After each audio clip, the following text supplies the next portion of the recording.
The Princess and the Human, Book 2 ch. 23. The destroyer Gatry had barely assumed its position in orbit when the shuttle bay was already opening.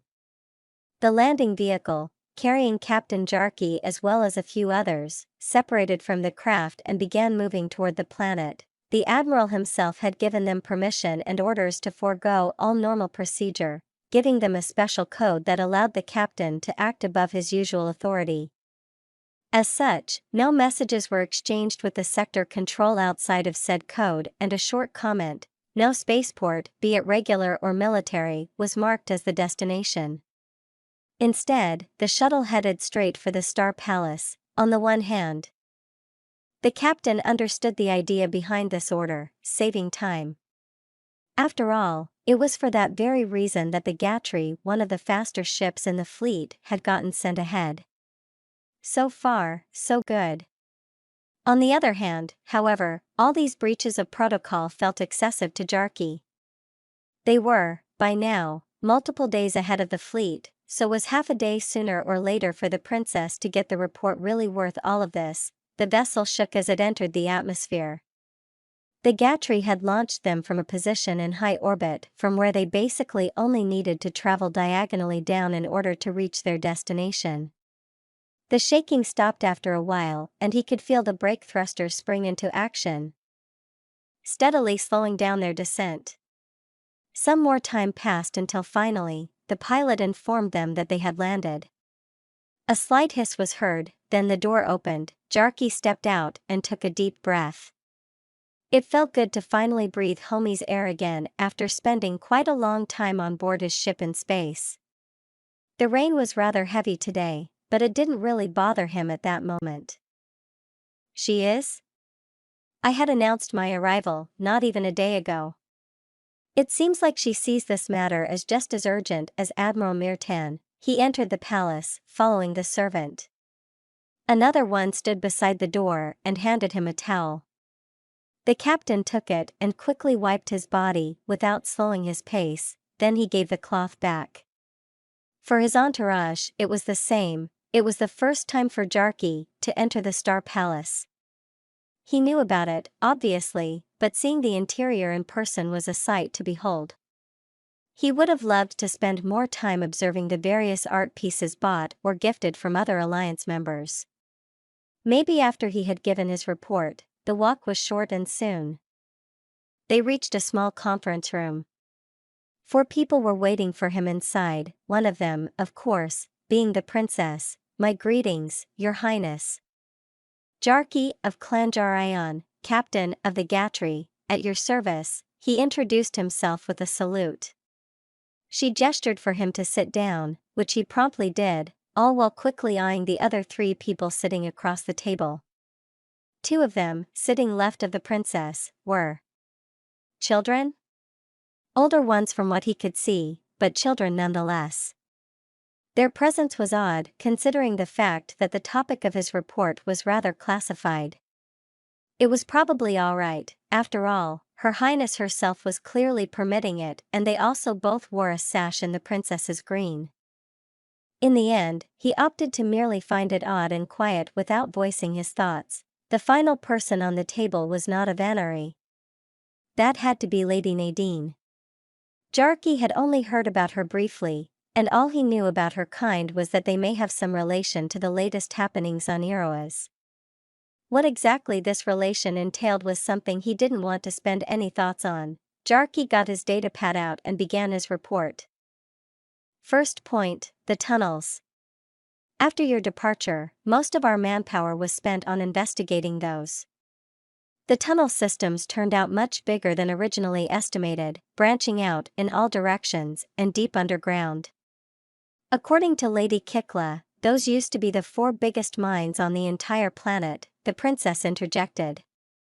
And considering that they apparently mined their world dry, it would make sense for them to be vast. That does line up with our findings, yes.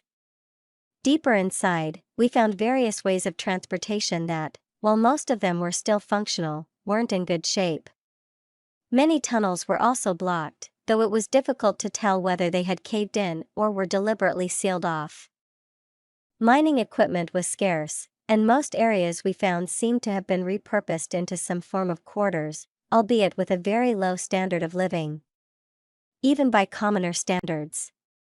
We've been, unfortunately, unable to fully explore the tunnels within the time frame, so it is difficult to estimate how much we've been able to map out. Which brings me to the second point, the Tystire. Jarkey paused and took a quick breath. He had been a soldier all his life, but this had been something else. The corpses we found were various when it came to their state. All of them seemed to have died rather recently, but not all died from the unknown illness.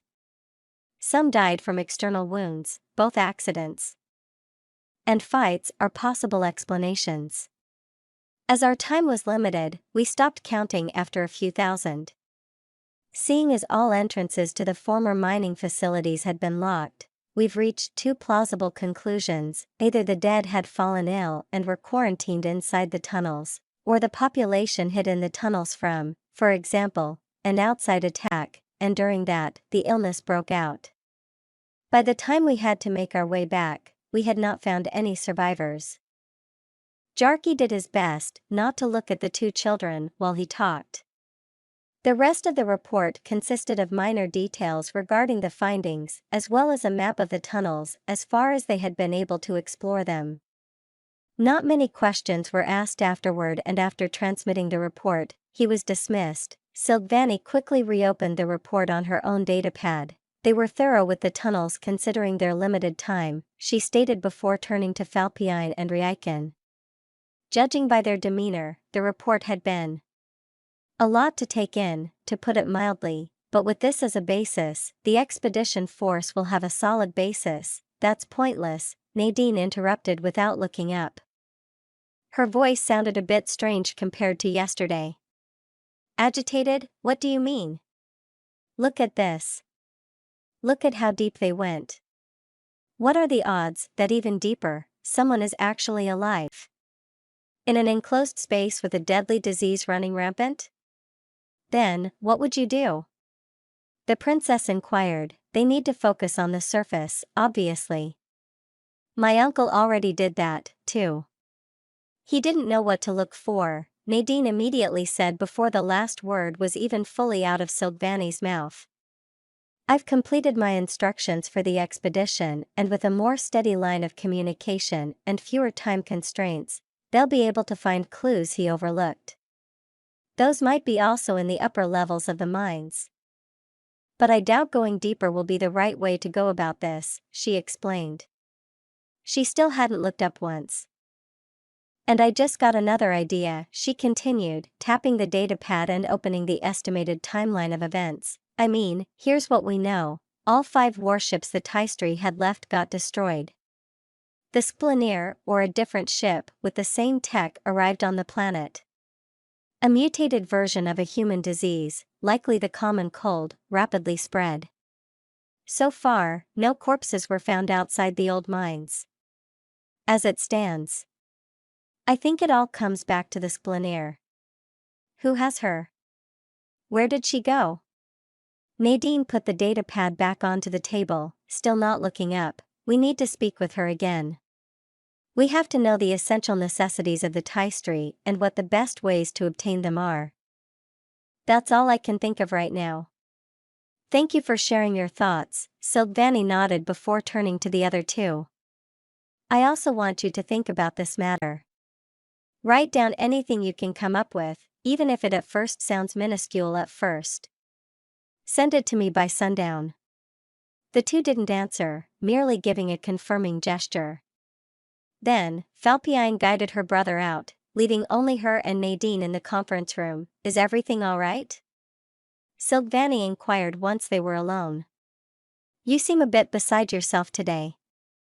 I know this was difficult to hear, that's not it, the small alien interrupted her once more, her voice monotonous. I mean, I knew more or less what was coming. But there's something else. By the way, did you hear? His ship's called Gatry.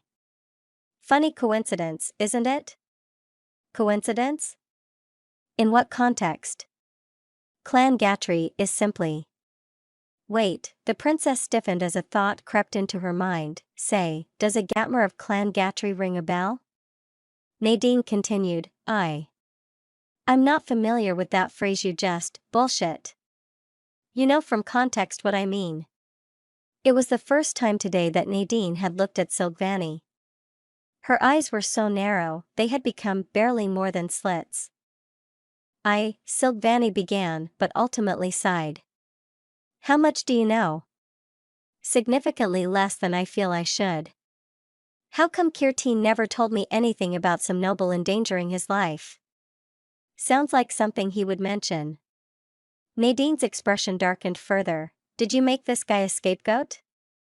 A what? Did you put the blame on him? Did you make him the culprit of what happened back in the forest? Silvani didn't know what to say. Do you really think I sacrificed an innocent man for a cover-up? I don't know what to think anymore. And instead you would, this time Silvani interrupted herself. I didn't want this to happen either. Didn't want what to happen? And so, Silvani told the small alien all that had happened the day she had visited Kirteen in the hospital, as well as the days after, all the events that ultimately ended in the premature execution. Nadine was completely silent during the retelling and sometime after, only speaking multiple takes later, and when were you planning on telling me all of this? I don't know. And your parents? Would you have ever told them? I don't know, so you lied to them. The princess wrung the hands of her two unbroken arms. Technically not. I just relayed the doctor's words without commentary. Sil, if you're technically not lying, you're lying. I did it to protect you. Did you forget my talks with them? Shit, looking back at that now, all I said. Why did you never tell me? This time, Silvani didn't answer immediately. Her eyes found Nadine's. You had a lot to deal with at the time. I thought if I told you, you'd blame yourself for it, even though my actions were what led to this. And that's why you lied to me.